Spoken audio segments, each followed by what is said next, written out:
how beautiful it is, how amazing it is to see all of your faces. I'm especially delighted, Diana Wentworth, to see your face. Thank you. We've known each other for so many years, and you are just a magnificent example of the very best in um, what it means to live a spirit-directed life. Mm. And I knew you and your husband, Ted Wentworth, and I'm so delighted to see you joining us today.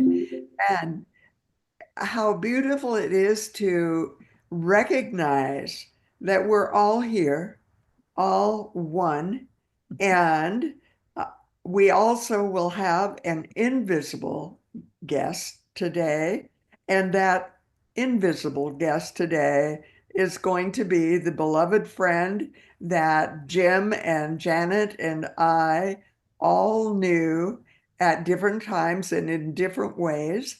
And uh, and I could only find one picture of Marvin Anderson. I searched Unity archives and another website and found some that identified someone that didn't look like the Marvin Anderson I knew. So we took a class picture, and Garth helped me in creating what he said, oh, it's not the kind of picture we want to use. It's fuzzy, it's blurry a little bit. And I said, no problem. He's in the invisible. So he'll come through fuzzy and blurry a little bit. And then we'll do the first part of the call about the divine synchronicity of my meeting Marvin Anderson when I was in ministerial school. He was the person who actually initiated me into um, what I've come to know as Shaktipa. He didn't have that word. I didn't have that word. No one had ever talked about even initiation, but it happened to me as he was speaking about the 6 days of creation and how they worked. And he said, this is the secret to everything. It is the unveiled mystery, and we are going to unveil it. And he began teaching the 7 days of creation. And this was in my first 6 weeks of ministerial school. And I just was taken into that otherworldly experience and didn't even understand it, didn't know what had happened, didn't have any kind of concept of what that could even mean. And yet it happened. And it changed my entire life. It changed my life in ministry and in so many ways. You know, it's very, very interesting because um, one of the things I laugh about is that Marvin Anderson never knew about this experience that I had. I never told him. How would you tell someone about something you didn't understand that was that significant? I was not one of his favorite students. Everyone knew who they were. They were people who were part of the group that got scholarships, and that didn't include me, not from the school. And yet, here we were. Here we were in this incredible moment in time, experiencing something that none of us totally understood, and that Marvin was unveiling and beginning to teach. So, one of the great, great gifts of that kind of experience is that it keeps on living. It comes from the eternal. It's not this moment in time and this moment in time only. It is coming from the timelessness. It's coming from the soul. And so after I had spent 19 years as a senior minister of Unity of Tustin, I was beginning to think about what's my next step.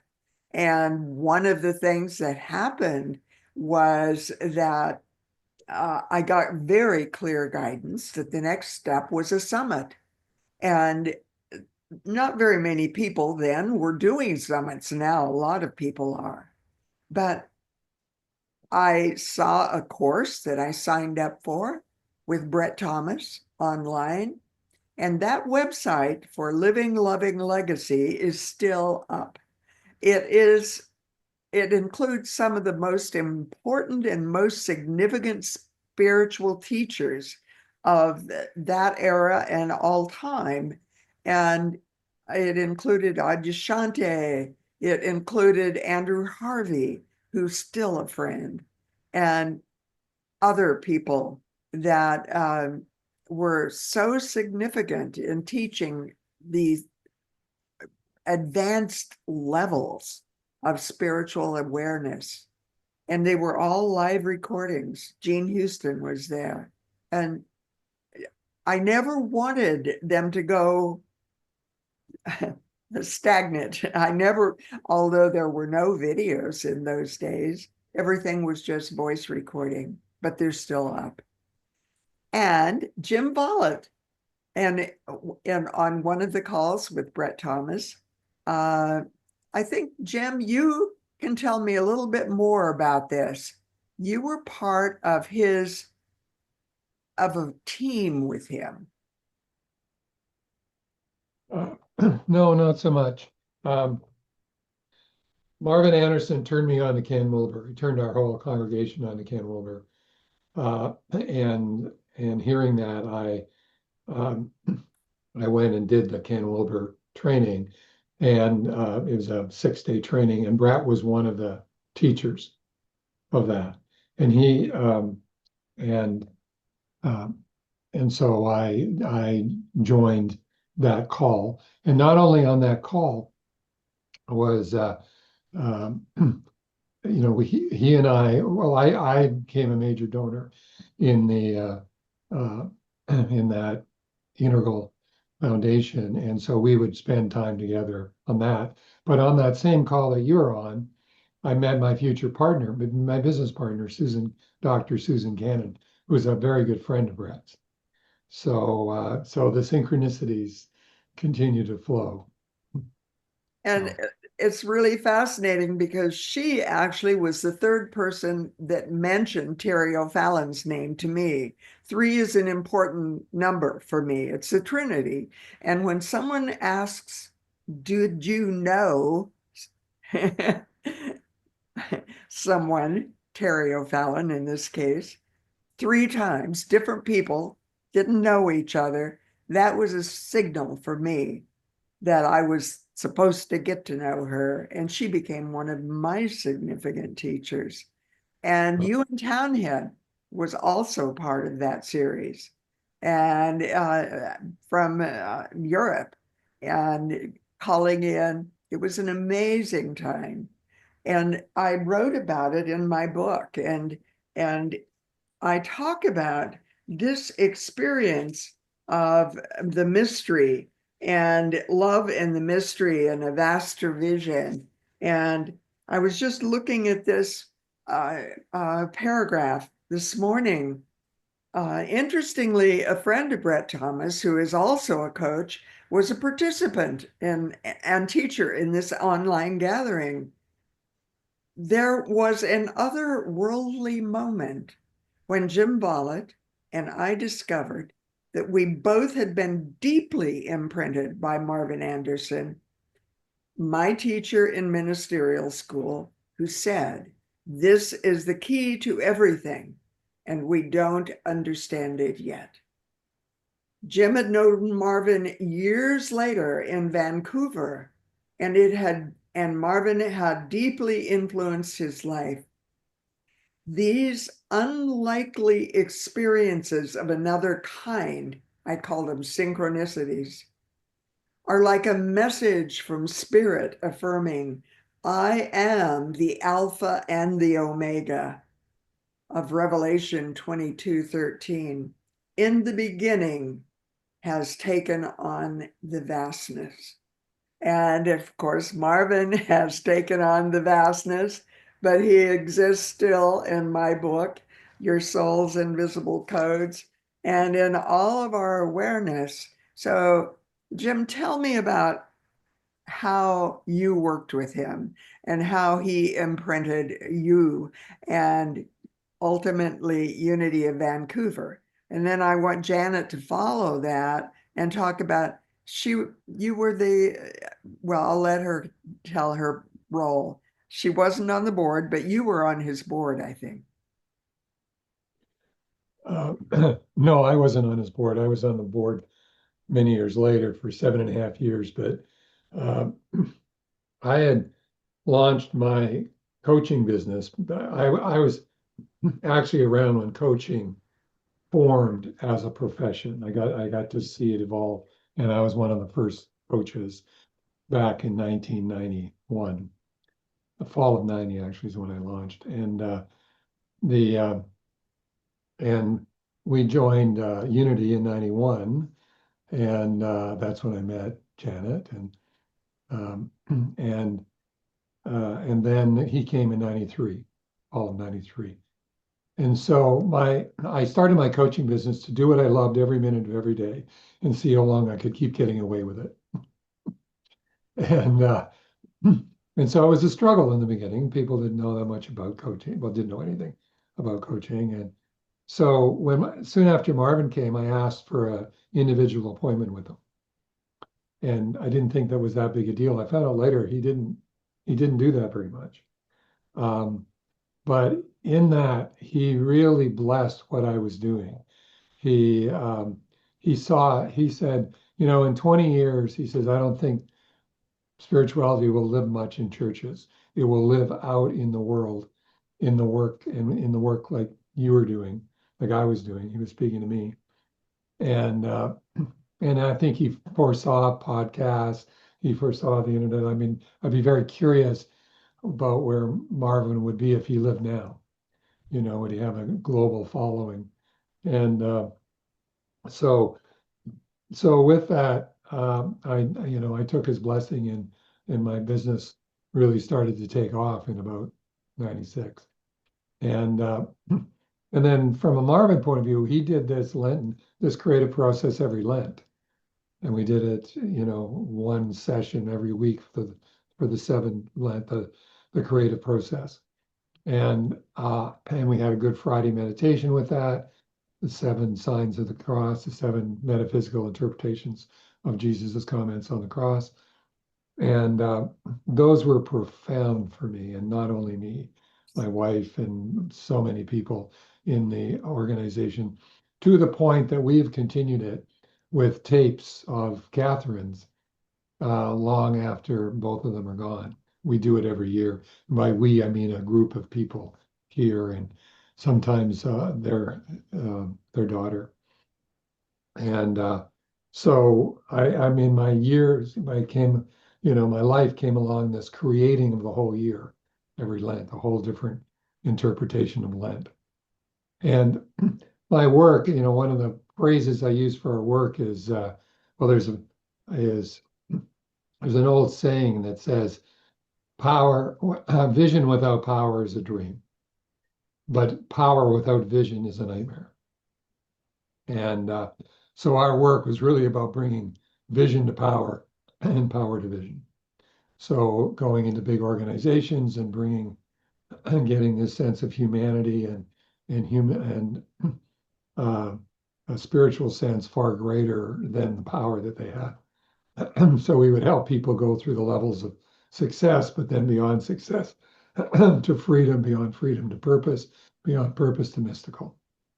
And so, so that kind of individual session with Marvin, which preserved a very strong one-on-one connection with him, and then the global vision. And he really took our church. I mean, we had to build a balcony. I mean, we went from, I don't know how many when we started, to like maybe 100 to 300 to 400 to 500, and on like Easter and these other things, we'd have 700. We'd have people in the aisles, people in the foyer. And so there was an amazing experience of that. Um, so I'll stop at that unless there's any other questions you have. Well, let's bring Janet on. And Janet, what was your role? How did you know Marvin? Thank you so much, Marj, for this, and thank you, Jim, for your words of wisdom. I have been involved in Unity of Vancouver since a small child, so I saw a lot of ministers come and go. I worked for Pete and Frederica Paris, and when they were getting ready to retire, they actually did have a very successful ministry there under the guidance of Jack Boland, who also had a large Unity Center in Warren, Michigan, and they were associates there. But when they made the decision to retire, what they did know was that they needed to have somebody who could come in, who really could guide this beautiful ship called Unity of Vancouver and the Unity movement. At that time, I was the minister's assistant and the administrative assistant at the center. So of course, when that transition happened, um, who would be that person that would be able to be at Unity of Vancouver and continue the history that the center had had? And both Pete and Frederica had such glowing experiences with Marvin. In fact, while they were in ministerial school, there was a number of occasions when it was very challenging. And actually, Marvin was the one who stepped up. Marvin was the one who said, look, this is what needs to happen, because he was a maverick. He was fearless. He was a very fearless person, and he lived his life. Freedom from fear was his thing. It just wasn't even in his vocabulary. So it was at a point where Marvin was getting ready as well to move into a new chapter of his life. And it wasn't necessarily easy at first to have You're him come. talking about when Marvin. he's preparing to transition. No, when he was pairing that, his transition to move from where he was at in his life, or yeah, I forget with Unity, transition also means other things. But he was ready for a change in his life in terms of wanting a new type of ministry. So we were very fortunate that he said yes. And so I got to work with Marvin quite intimate is the wrong word, but you get to know somebody when you work with them. And also I worked very closely with Catherine, his wife, as well. So the talks, the discussions that would happen in his office were always very thought-provoking and caused you to expand your present consciousness. And that's what I know about Marvin, is that he was always about that part of a person's life, that consciousness is the sea in which we live. And certainly living on the West Coast too, that was his favorite thing, was to walk by the ocean and to be inspired to bring forth whatever the Sunday message would be. And it was astounding. People, you couldn't keep the doors, it was full. It was so full that the balcony upstairs, which were offices, was turned into more seating. So he had a presence, he had a power. He was a metaphysician of the most incredible way. He knew metaphysics like I always feel like he lived a long time before he actually came here you know, at present, because his wisdom, he was wise counsel. He understood the schools of philosophy and theosophy and the schools of all religions, all spiritual wisdom teachings. And as Jim spoke about, the creative process, that was the thing that he totally focused his work and his everyday living with, and he offered that to people if they chose to take it, if they chose to want to be in their own grounded way to continue to always see life as the creative process, and in particular, as Jim alluded to as well, is that Lenten period from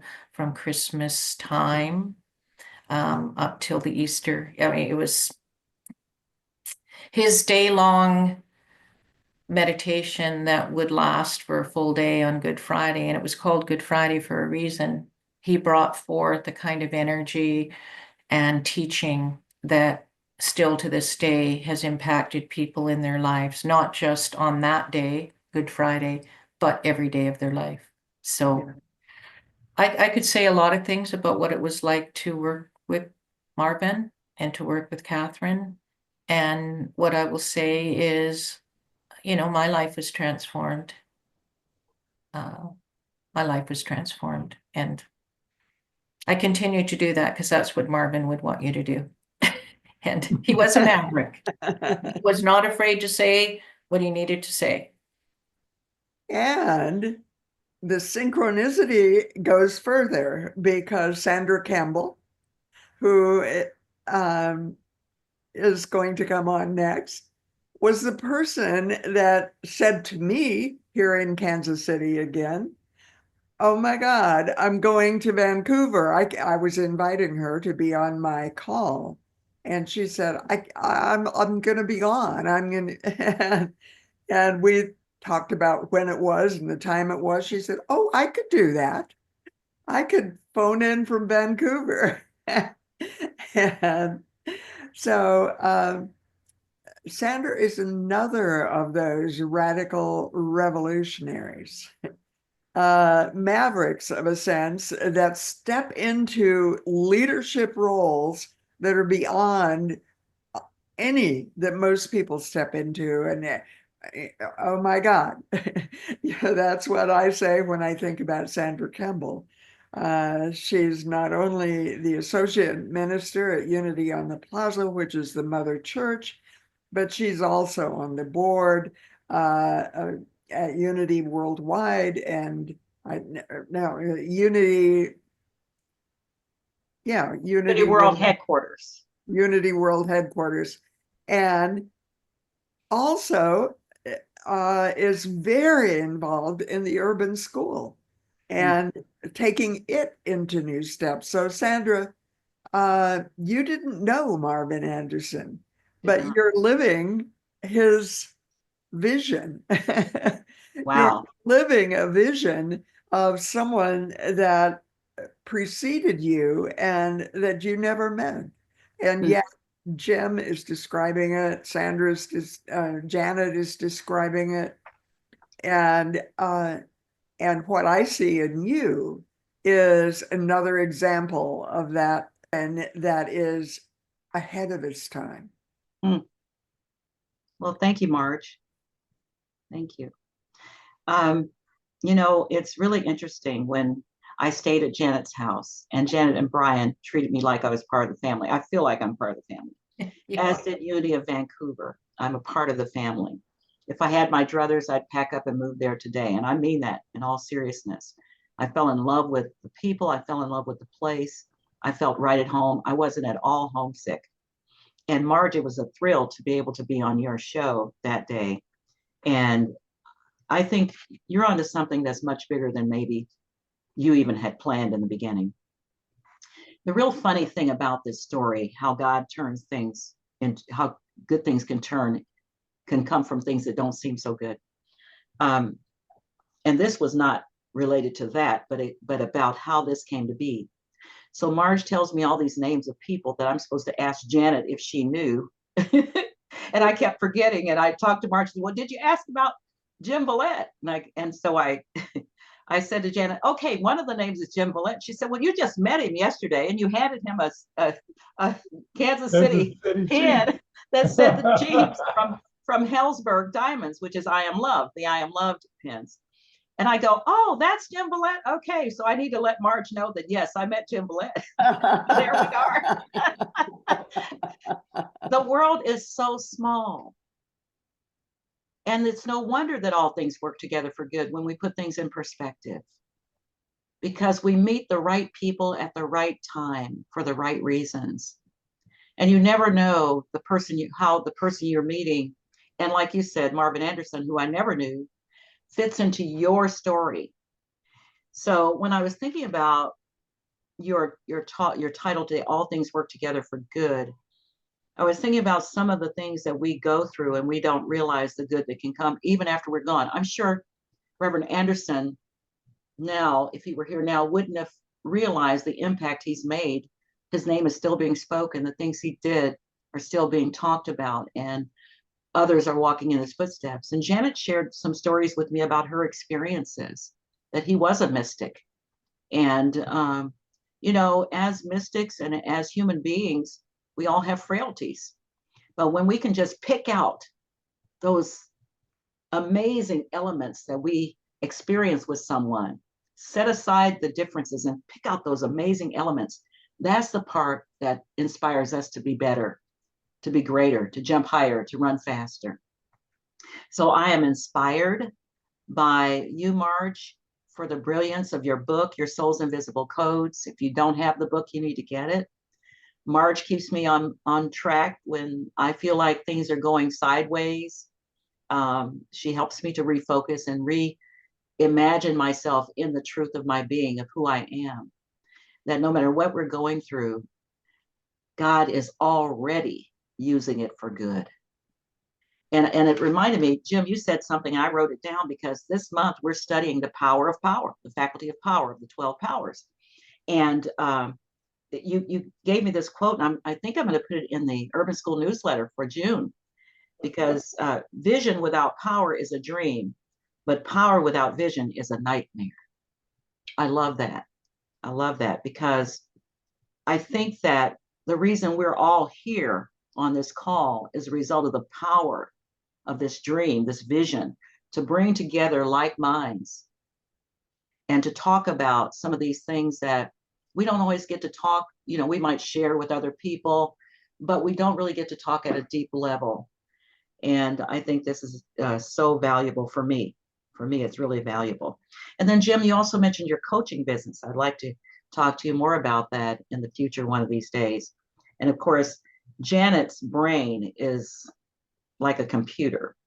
And so I'm just inspired by you, Janet. I mean, if I could catch a flight and come back tomorrow, I'd be there, just to be in your presence and to just feel that spirit with you, Brian, Brandon, and all those whose lives touch yours.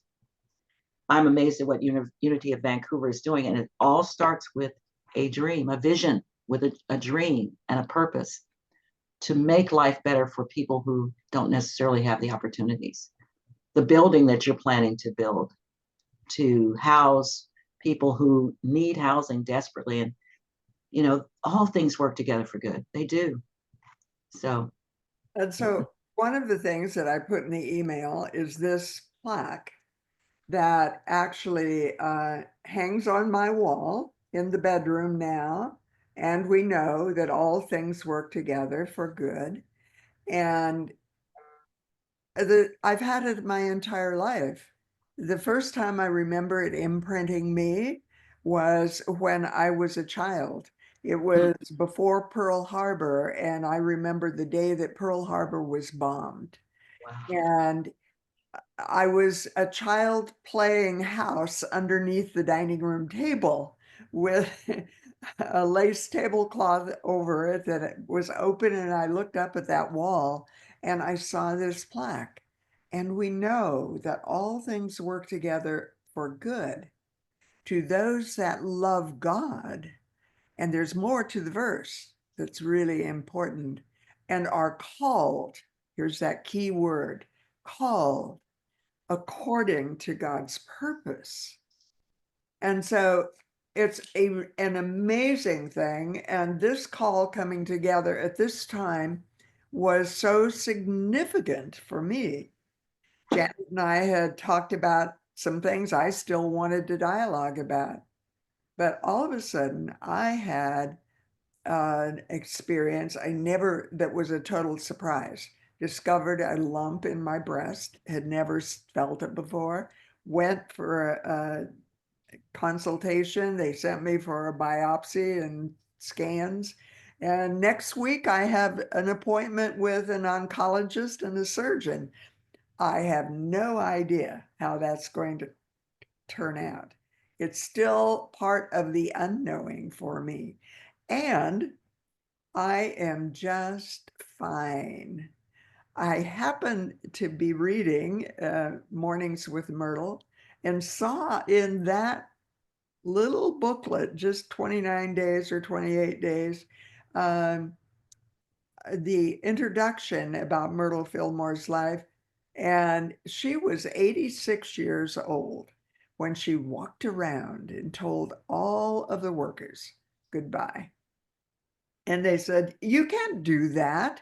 She said, "I'll be leaving in a few days, and I can do more work now from the other side than I can do from this side." She went home. No one saw her again. And 3 days later, she passed through the veils. I loved, Sandra, as you were talking about, loving the word past. We pass the 8th grade. We pass out of we graduate and pass the 12th grade and get out of high school. We pass into the next levels. And she was 86. Well, it just so happens I'm 86. My first thought was, oh my God, I wonder if Spirit is providing me the bridge out, the flight out. And if Spirit is arranging that, I'm fine with that.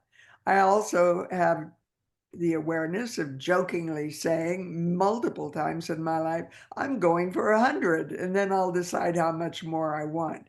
But I know that that was my human self playing. And now I think I'm ready for the journey of my soul in more vast and powerful ways. I expect to be around for a while. Well, expectation is not the right word.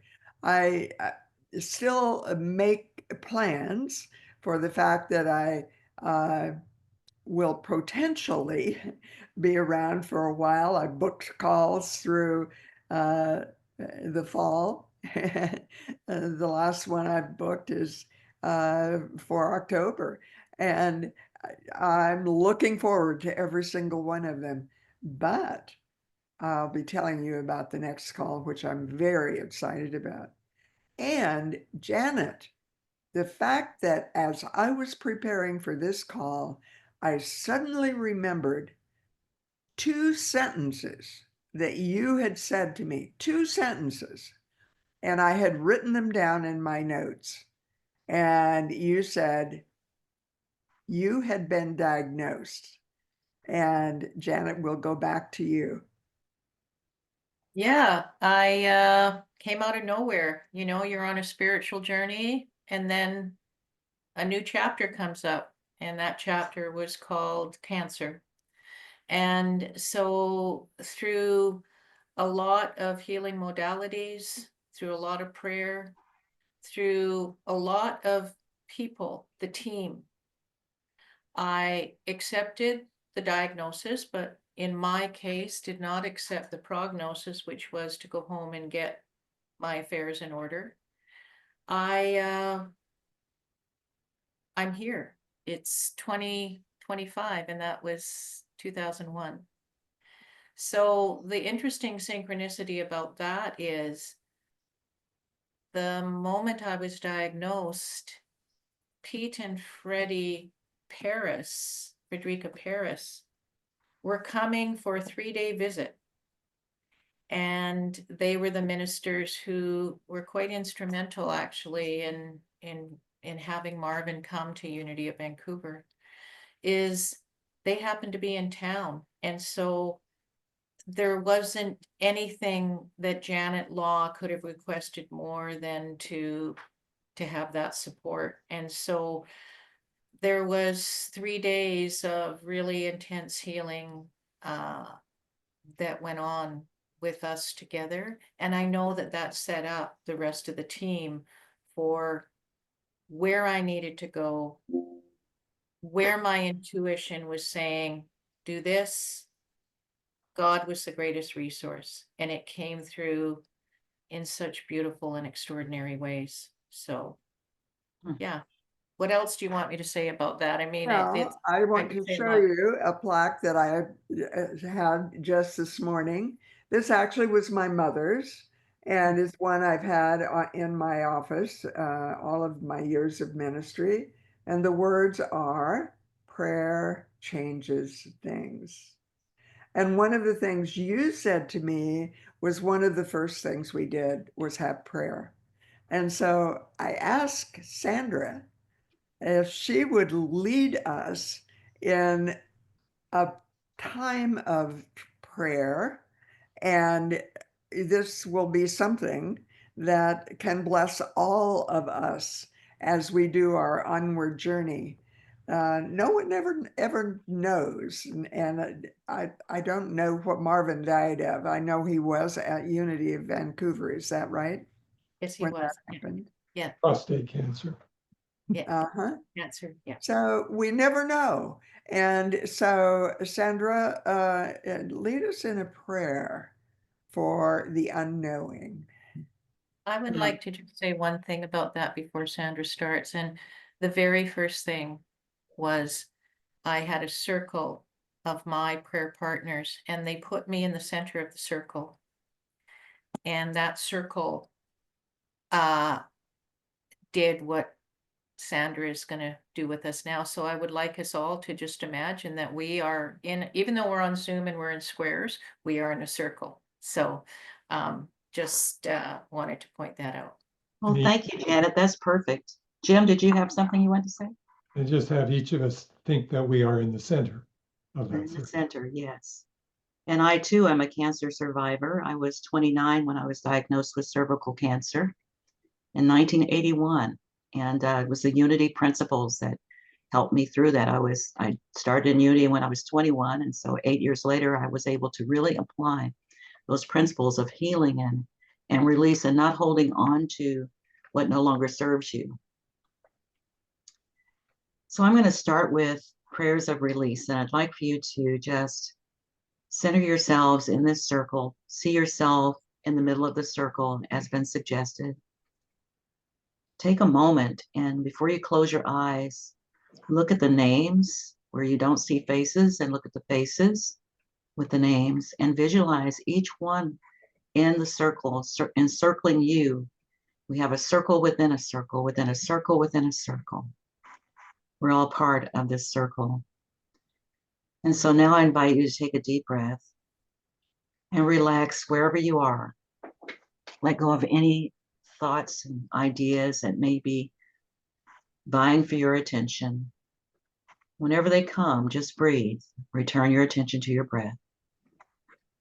And then if you feel ready, you can gently close your eyes or lower them and just continue to follow your breathing. Thoughts will come up. Just focus on your breathing. Breathing in and breathing out. And take these words as your own. I let go of what served me well to make room for what is better than before. When I release old ways with gratitude, I accept new ways with anticipation of good. Along the way to betterment, I know the best is yet to be. Now let's just pause for a minute and let that sink in. This idea of release and letting go. No longer holding on to the way we want things to be or wish they would be. but knowing that right now, right where we are, God is, and all is in divine order. Take a deep breath and affirm together with me in your mind. I let go of all expectations for how things should be. I choose to trust in divine order, aligning myself with faith and opening my heart to the infinite possibilities of God. As I affirm in my mind that all things work together for good, for those who are called according to God's purpose. Once we know that, we know our purpose, we know that we are called. So take a deep breath.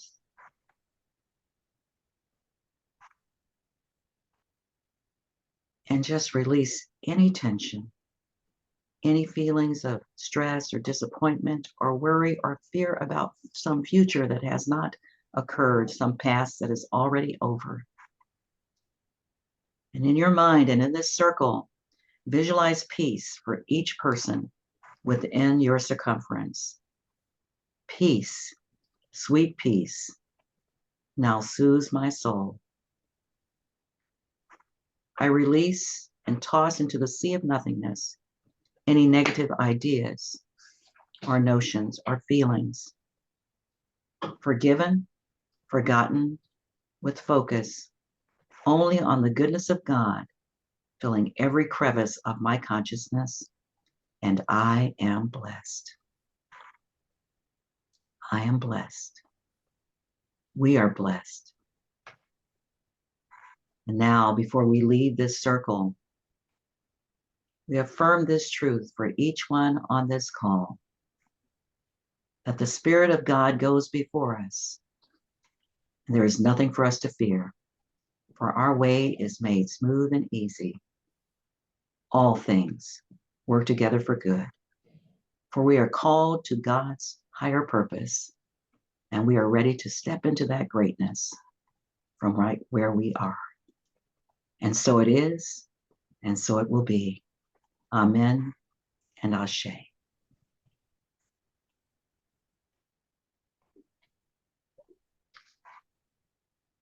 Mm.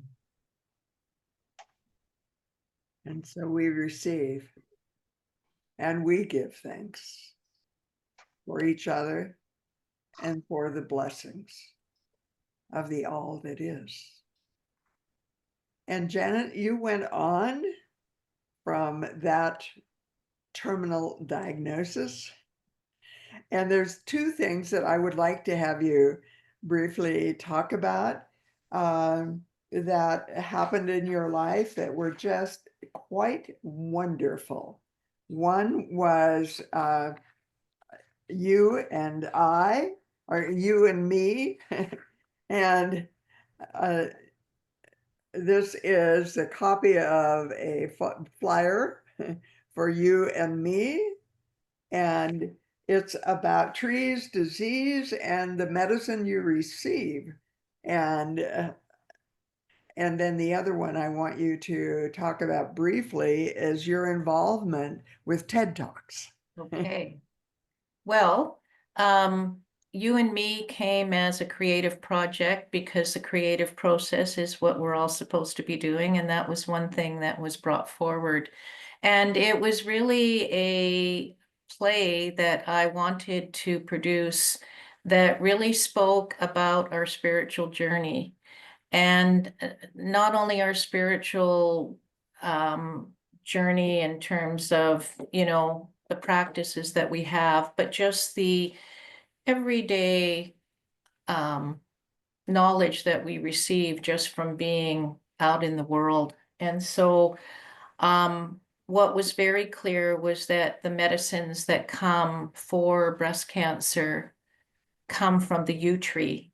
And the yew tree is a very sacred tree from Mother Nature's medicine cabinet. And in Celtic spirituality is known as the tree of life and the circle of death in the best possible way, the way that we would see that in Unity. So it was produced with a friend of mine who assisted me in getting it down to its form that it became. I did the play outside in a grove of trees, and it was an outdoor theater experience. And our friend here, Jim Vollett, went to see it, and it was so wonderful to see him there. And the synchronicities that happened around all of it were just so extraordinary. But honestly, the message was, what is our journey in life? What are we presented with? And how is it all connected? We are conduits, communicators, and connectors. And in this realm of Mother Nature's medicine cabinet, because it's all there. There's many things we can use. So of course, when you ask about the TED Talks, I'm very involved in TED Talks and do curation for speakers every year, looking for those individuals who have an idea, because ideas change everything.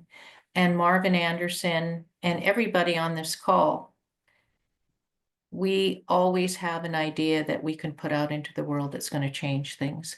So in saying that, I actually did a TEDx talk called The Truth About the Healing Power of Trees before I wrote the play. So the synchronicities of how that then became a play. And the next one is called You, Me, and We. And the third trilogy of the trilogy is You, Me, We, and Us. So you'll hear more about that as we go along. But just briefly, that's what happened there.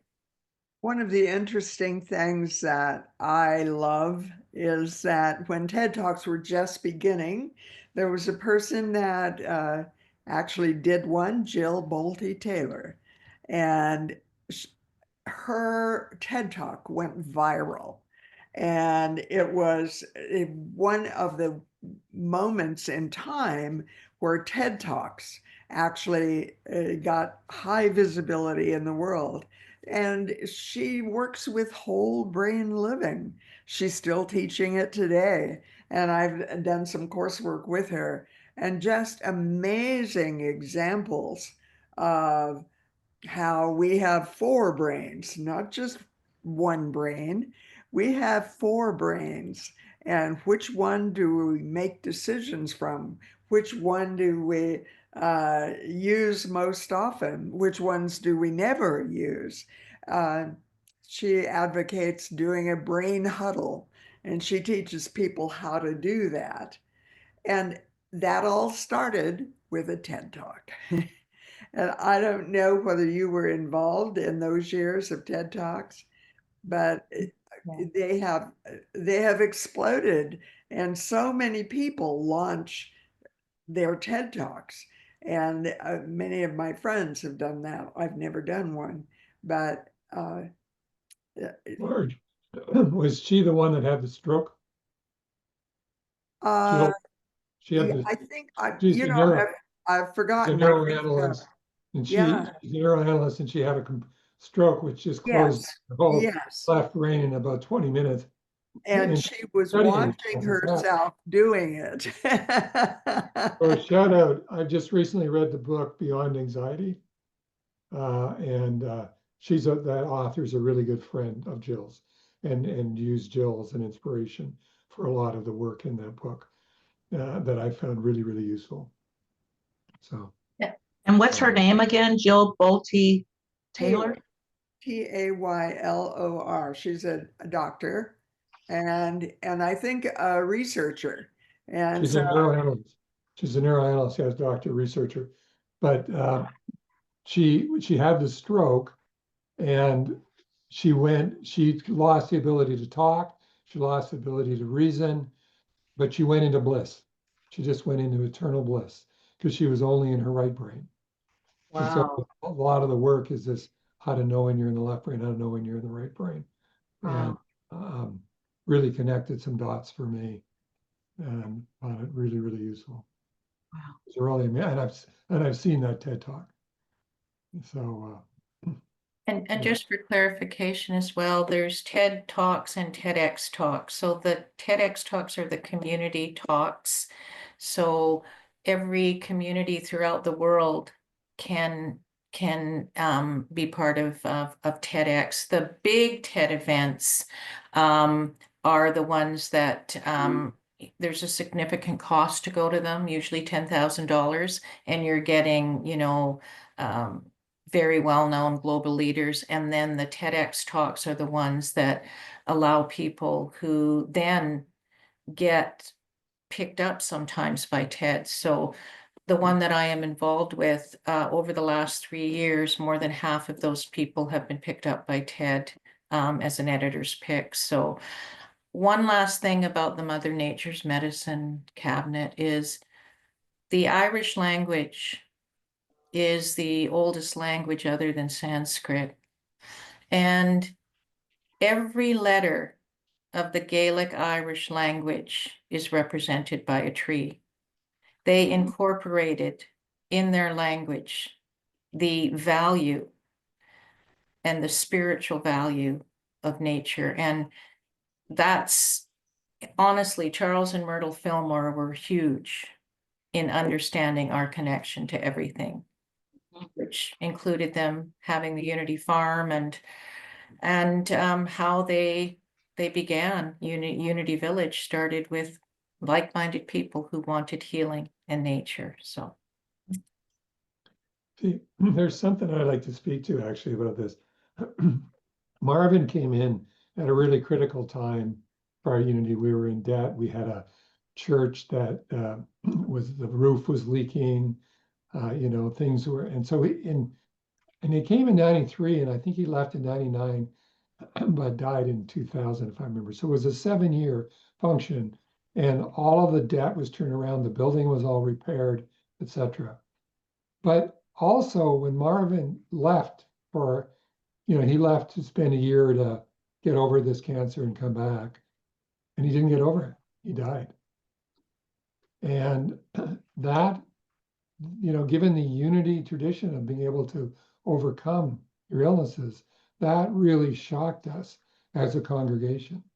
And it really, the congregation really fell off. We went down to a quarter afterwards, about a quarter of the people, about half, no donations. And we really, I'm trying to remember the name of the woman from Seattle, Janet, that we brought up for that big retreat. talking about Anna Shoes. Yes. Yeah. And she coined a phrase that we have complicated grief, because a lot of us had really bought into the whole Unity. And I personally believe that Marvin did not care if he went to the other side. He would welcome that. Yeah. But as a congregation, it really threw us into a deeper level of what our beliefs were. Mm. And I remember I coined, I think others coined, we now all have to become Marvins. But it was not easy, that transition, and it's in some ways still not easy. And I just want to do a shout out to, because he was great for that time we needed. And I want to shout out to Janet, who was there before, who has been there afterwards, continues, and this ongoing continuation, and who has transformed this cancer. So we're happening on a lot of different levels, that legacy. So I didn't want to, it's not all perfect and above. It was complicated grief, and we had to work through it as a congregation. And I believe that Marvin did have a healing. People think when they get diagnosed with a physical condition that healing's not, healing was happening, and his healing was to do his work in a new place. And I feel very strongly about that. I saw this every day in my own treatments of people. And I don't know, our brains like to think that, oh, if someone, passes of cancer, that, they weren't doing their spiritual work. I completely disagree with that. I think it's all spiritual work. I think it's because we don't know, we don't have a memory of where we came from. Babies do, animals do. And we have lost that touch with our mother, our founder, who brought us here, and so when we get ready to go back, the people who are left behind have no concept Yeah. That body is still here. What happened to why is there no more breath? Why is that person, how could that happen? And I think that this goes back to Romans 12 too. Want to look at it metaphysically. Do not be conformed to this world, but be transformed by the renewing of your mind. So Marvin and others that we've loved and passed on, Carl, who was at Unity of Vancouver, whom I dearly loved, people that have made their what we call a transition. And as I said to Marj this week, I realize it's a graduation ceremony with all these graduations going on. It's a promotion. They've passed to the highest level, beyond the 12th grade, beyond a college degree. And so we have to get in our minds that spirit never dies. Yeah. When we're attached to the world, to the form of things, to what we can touch and see and feel and all that, we get so attached to it that when that is no longer there, we think of death as finite, but it's not. And, I know Janet and I talk about this a lot. We can sense the spirit of the people that we've loved and nurtured long after they're gone. That never leaves. I think we place so much emphasis on the physical that we miss out on the whole point.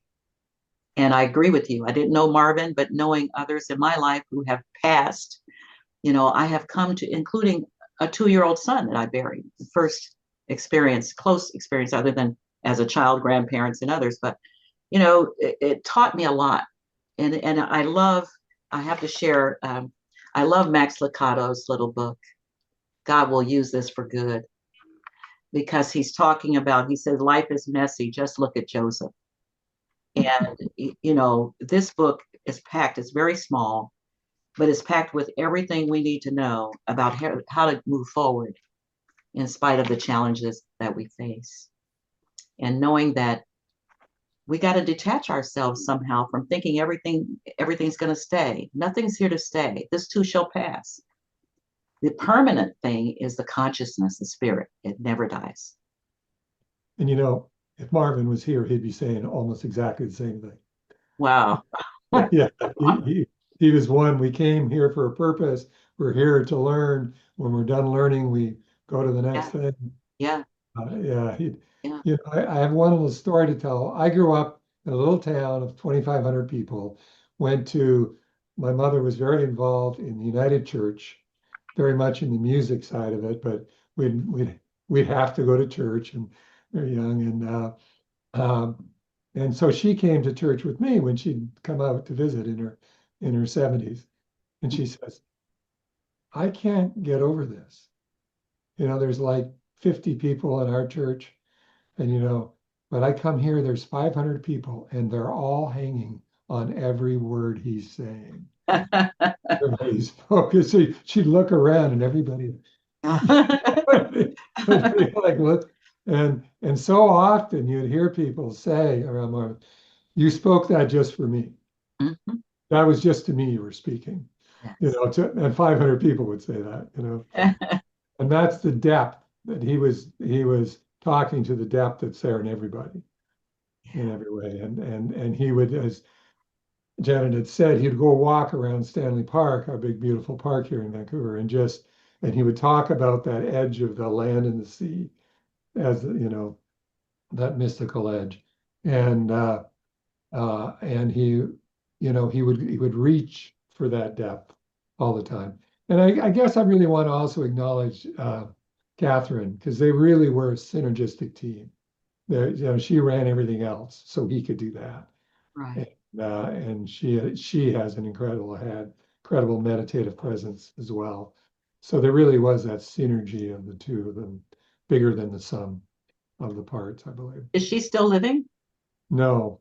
I had the privilege of coaching her a bit after he died, and while she was, trying to, we went from 2 of them to half of them, because she was so devastated by the loss that she couldn't really, but no, she ministered for a number of years, 5 years or something. Yep. And then moved down to San Francisco to be close to her daughter. And yeah, we really loved her as well. Or I did, and my people I knew did. So yeah, those are my other Marvin Now, stories. Jim, speaking of synchronicities, can you share the little town that you grew up in? Yeah. Yes, the little town I grew up in was Unity. Unity what? It was Unity It was called- where? called Unity. It was called Unity. What's that? Where? In Canada? That's Unity, Saskatchewan. What? Is it still there? Almost straight north of you. Yeah, it's Yeah. still there. Wow. We once asked uh, as high school students, we went out and said, what is the mystery of this town? What got this name that you would call it Unity? What great conflict was resolved? And so we went to the town. They said, well, the name was given by the railroad. You need to go talk to the railroad. So we went and talked to the railroad, and they said, oh, we needed something that started with you. So, what? So yeah, you're on the ABC line. We put a station in every 6 miles. When we started with A, B, C, D, we needed something with you. Well, that's a metaphor too. We needed something with you. Yeah.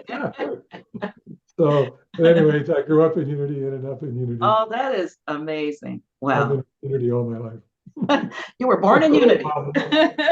Born in Unity, yeah. I was born in Unity, yeah.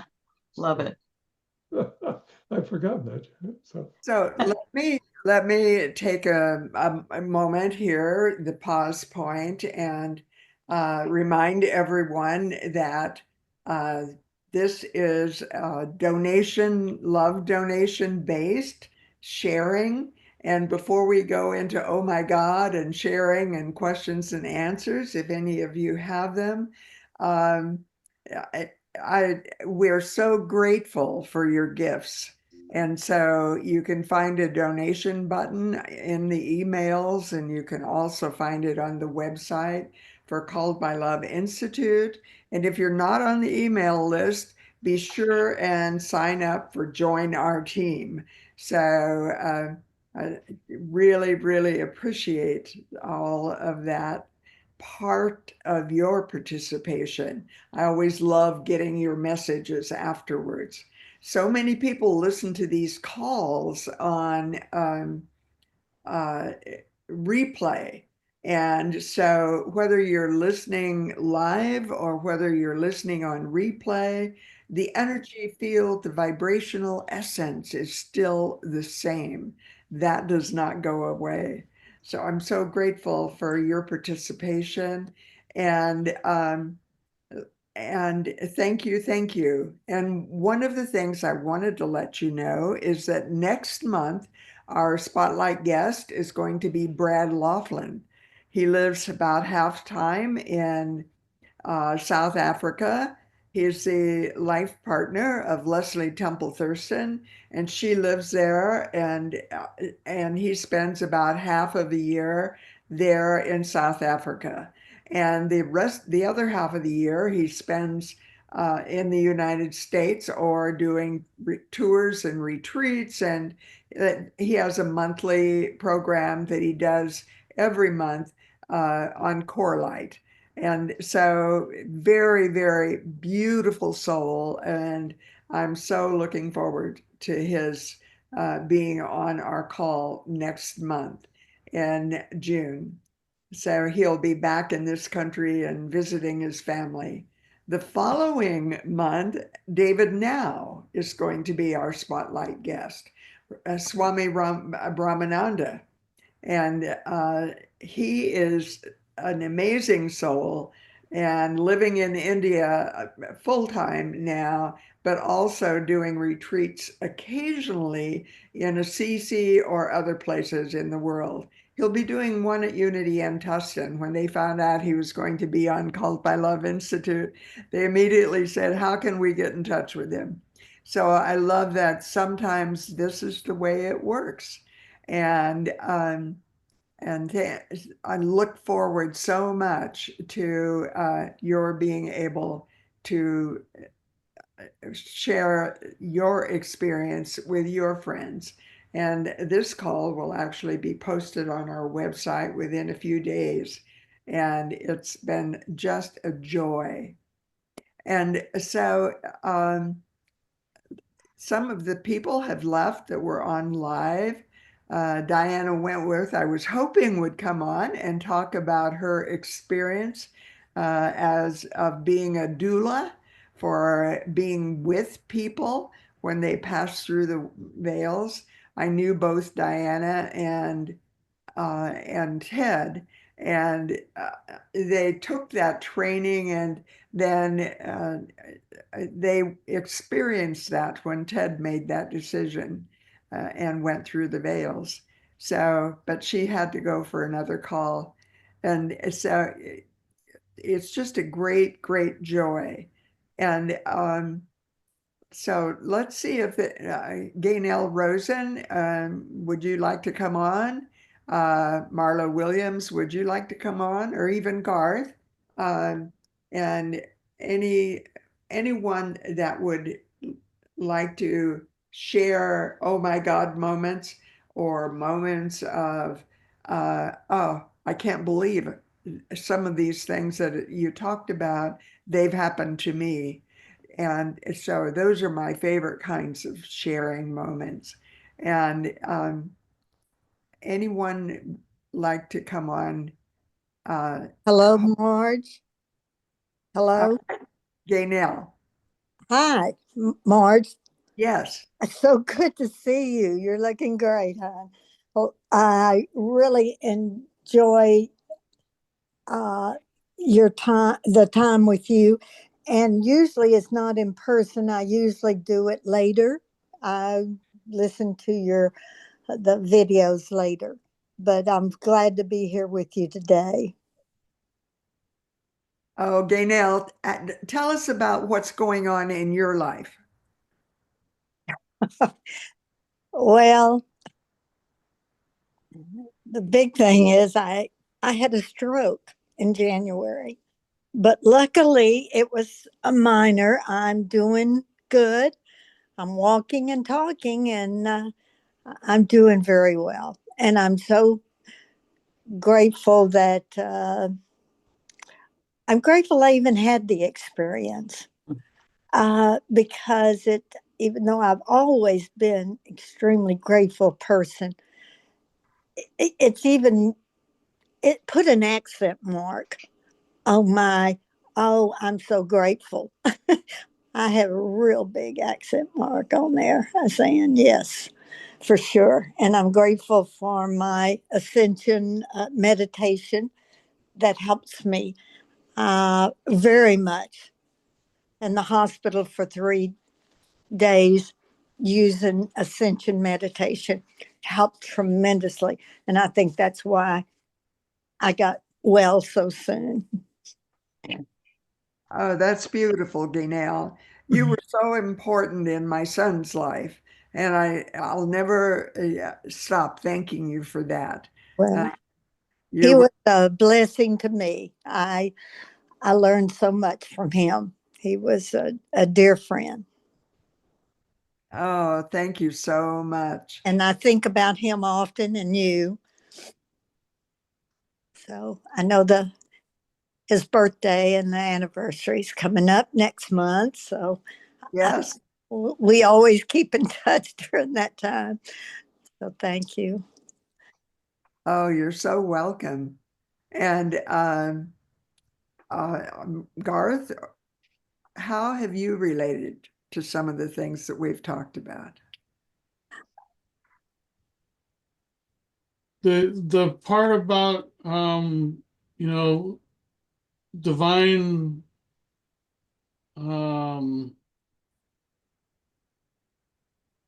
order really spoke to me, and how things happen for a reason, and we need to trust the process. And um, there's a lot of great wisdom in Unity teachings. So you are the person that does, interestingly, sound uh, and video for a lot of people, including humanities team, but also you attend church at Unity in Oregon, and are part of their team. And tell us a little more about that. You have multiple roles where Spirit is using you. Well, I started out running the soundboard and singing in the choir and being a prayer chaplain.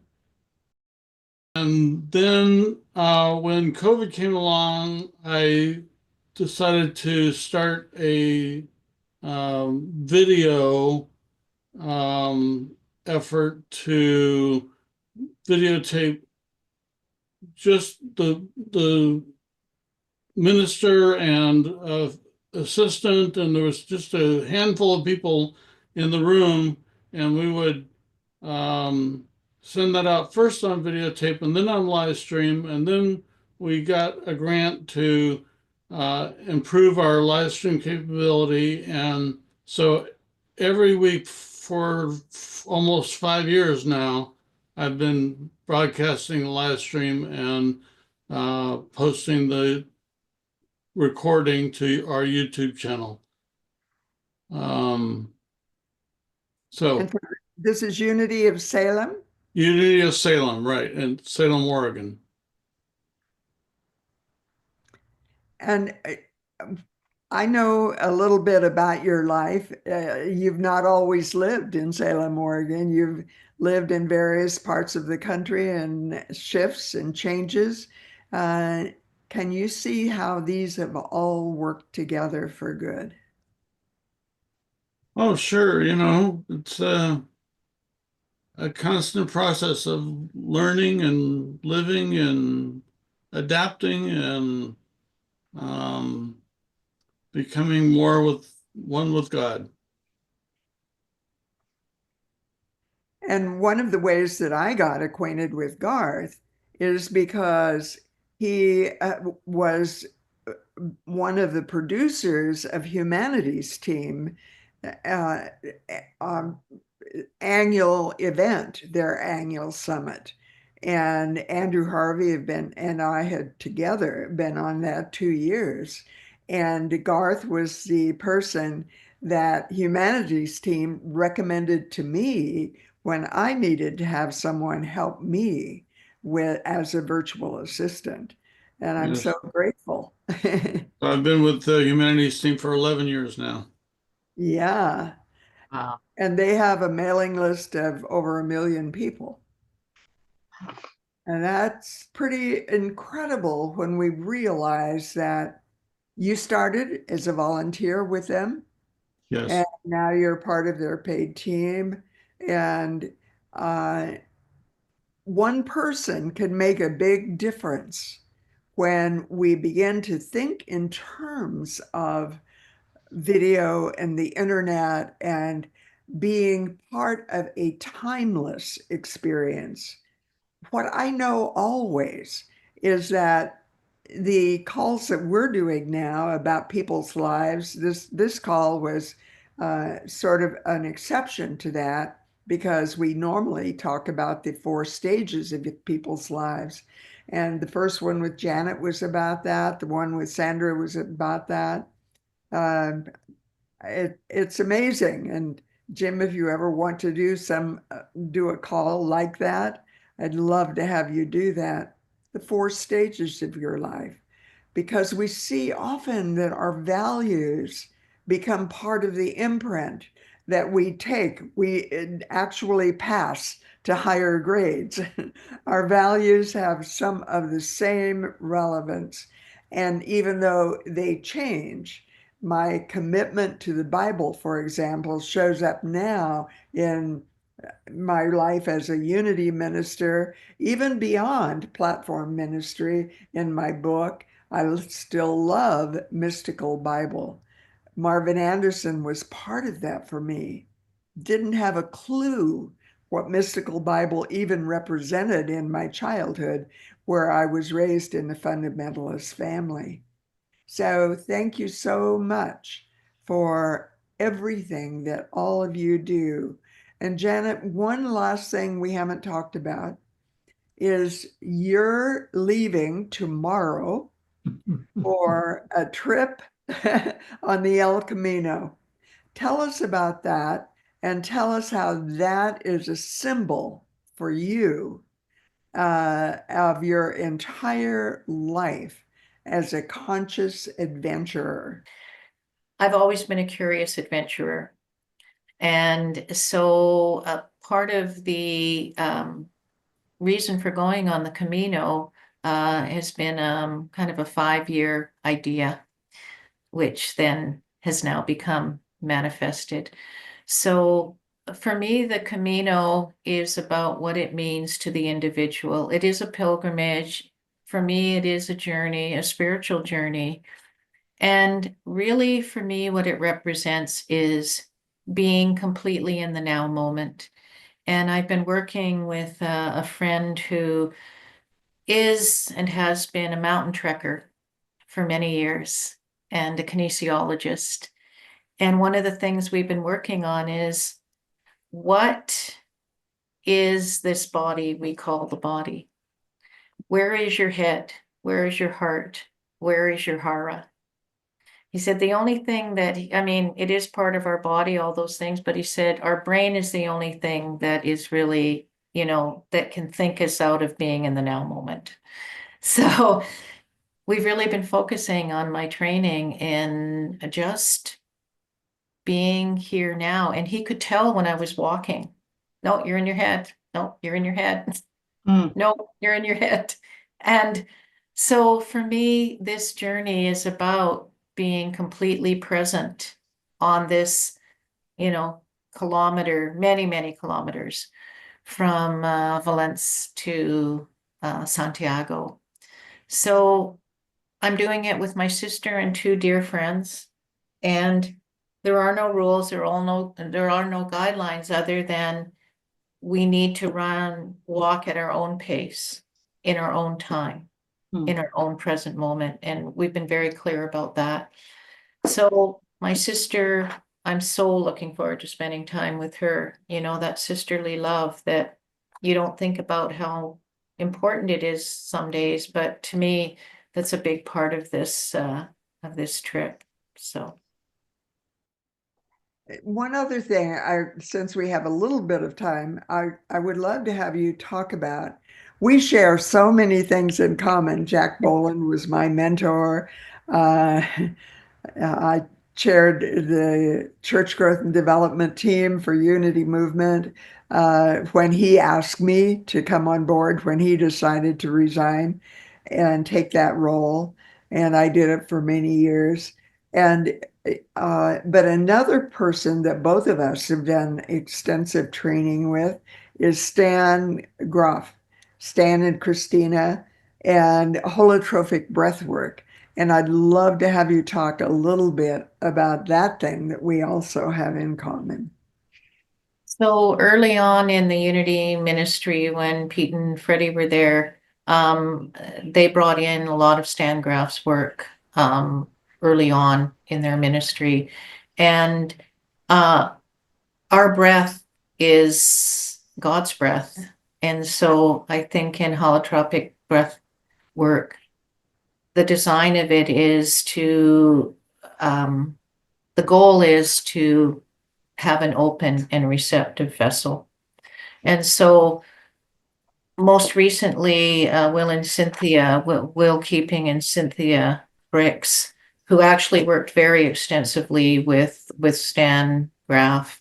And so in the last few years, just working with them and having them as mentors as well in my life,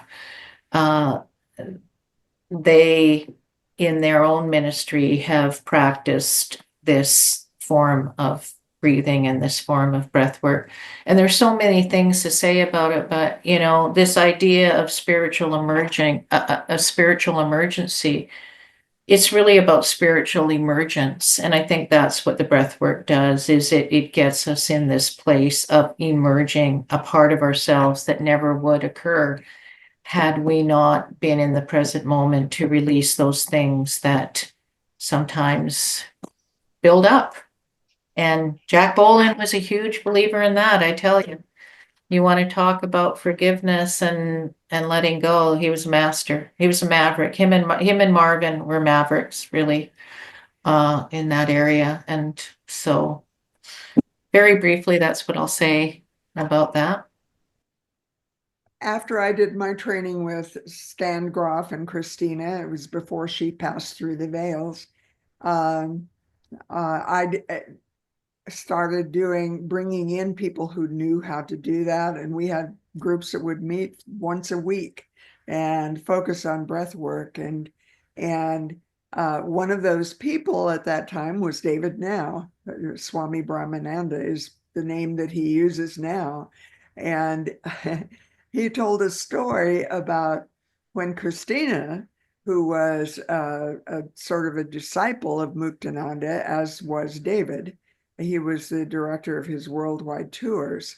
And Christina talked Stan Groff into coming to one of his intensives.